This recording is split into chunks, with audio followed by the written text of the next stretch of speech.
2.5 years ago. I was broke, depressed, I had severe EDs, and I was living with my mom, crying all day, okay? I completely turned my life around in 2.5 years.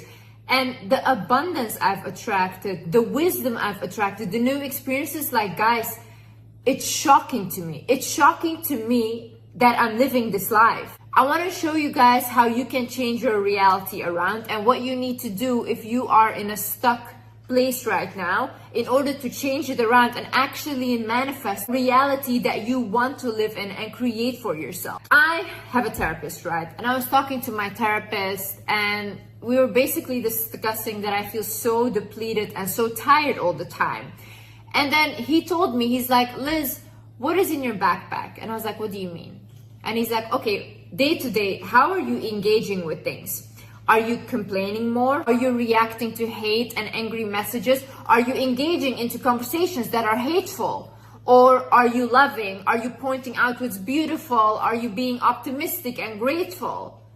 And then I was like, you know what? I've been complaining a lot these days, like literally so much, and have been focused more on what I don't have than what I have.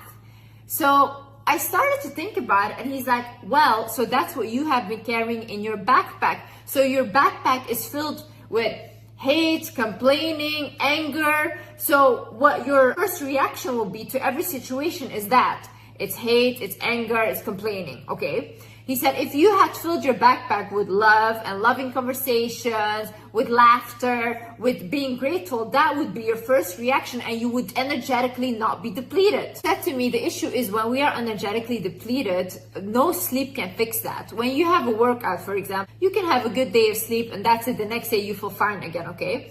But when you're energetically depleted, no matter how much you sleep, you're always tired.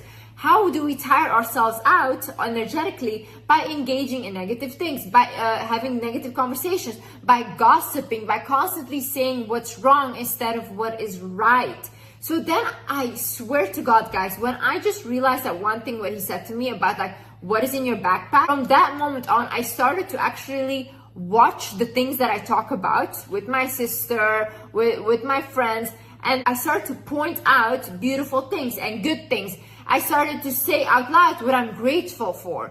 And I swear to God, my whole energy shifted. Another thing you need to realize is, what do you want? What do you want exactly? Like, a lot of people say, oh, I want love.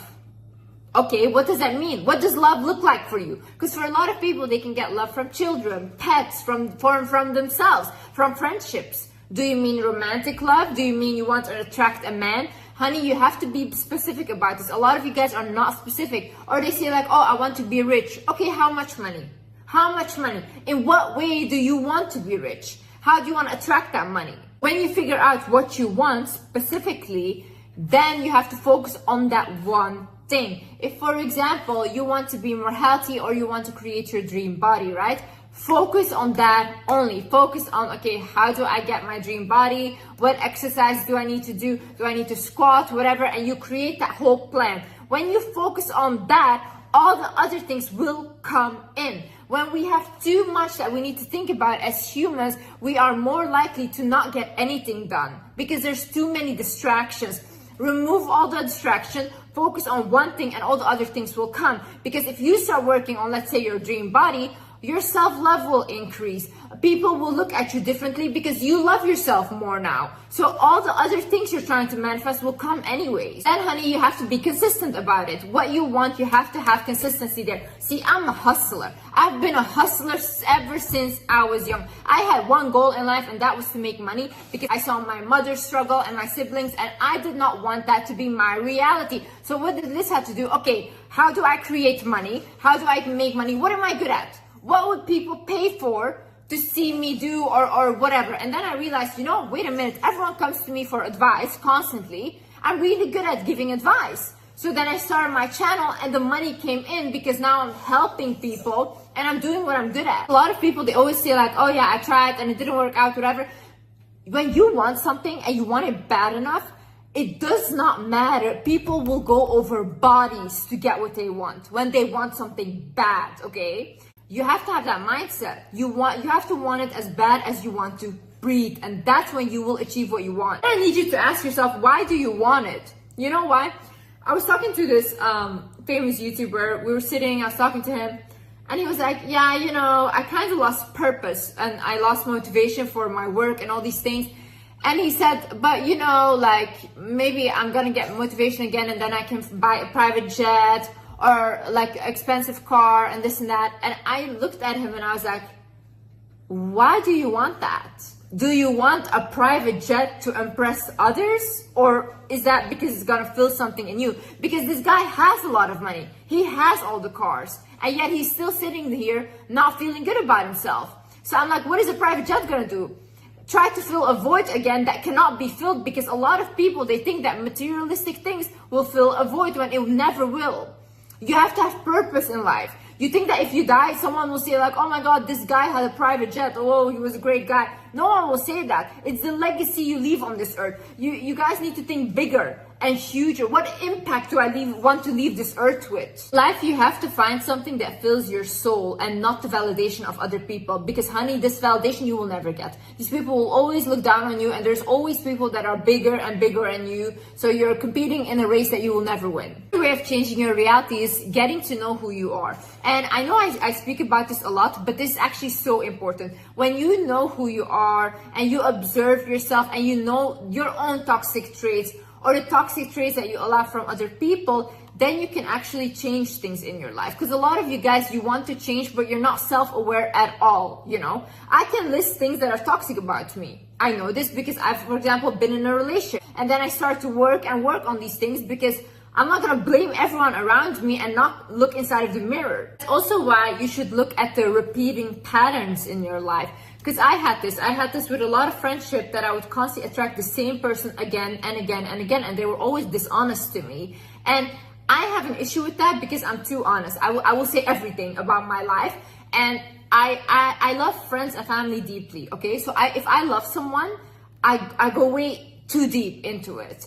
So when they lie to me or I catch them in like a betrayal or stuff, it really hurts me on a deep level. But then I started wondering, okay, Liz, why are you constantly attracting the same person? Then I realized, I think there is a desperation inside of me, especially with female friendships, to be loved and to be seen. Because growing up, I never had that. I didn't have like female friendships, and I even had like one traumatic event with a friend that yelled in front of all like the, what's it called, the kitchen where everyone eats, that I'm a stalker and I should leave her alone. But I thought that this girl was my friend.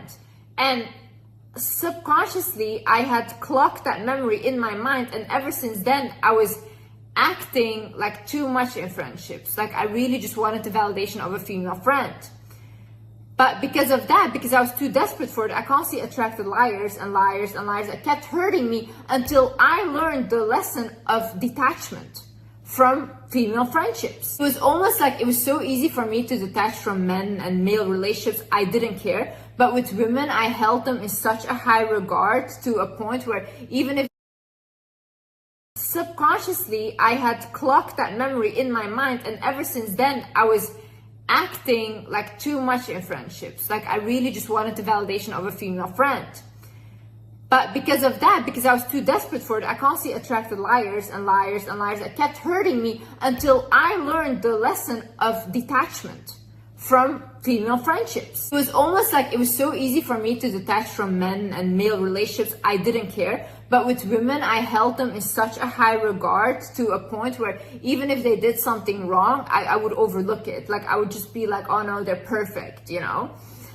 And I needed to learn that lesson, detachment, stepping away from desperation. But I had to look at the patterns first, and I had to recognize, where is this coming from, so I cannot repeat them again. Right now, if I have a friendship, it's not like that anymore. It's an equal friendship. And I also know what I want in friends now, because I studied myself first and my own behaviors. What I want you to do is just look at the people in your life, friendships, relationships, whatever, and look at the patterns. Are these people repeating themselves? Because these patterns reveal where your lesson lies. Another thing, when you're trying to manifest something, you have to ask yourself is, what frequency are you vibrating on? If your vibration does not match the thing that you want to manifest, you will not manifest it. Period, period, period, okay? A lot of you guys say, oh, I want to be a millionaire, I want to manifest that money, but you don't really believe that you can have that. You will never manifest it. Your vibration is not matching the energy of a person that has that much money. Another thing is, a lot of people say, oh, I want to attract love, I want to attract a good partner, but you don't love yourself. You're not connected to the love within you.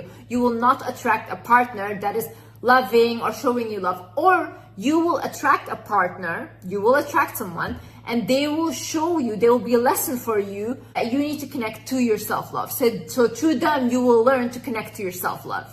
So you'll anyways have to come back to yourself. A lot of things that you guys are seeking outside are already within you. The money you're trying to manifest is your abundance in you. If you connect to what you already have on this earth and you feel grateful for it, you're a rich person and everything you have will amplify. But you're just looking at what isn't there instead of what is, and that's why nothing else is coming in. You know, when I started unlocking a lot of money, when I just truly started believing that I deserve to be wealthy. Another thing I need you to look at is who is growing you. I want you to actually take pen and paper and actually write down who is growing me in my life. A lot of you guys will have no one to write down because a lot of you are just picking people up, healing them, looking for people that are shattered to help them, but no one is growing you.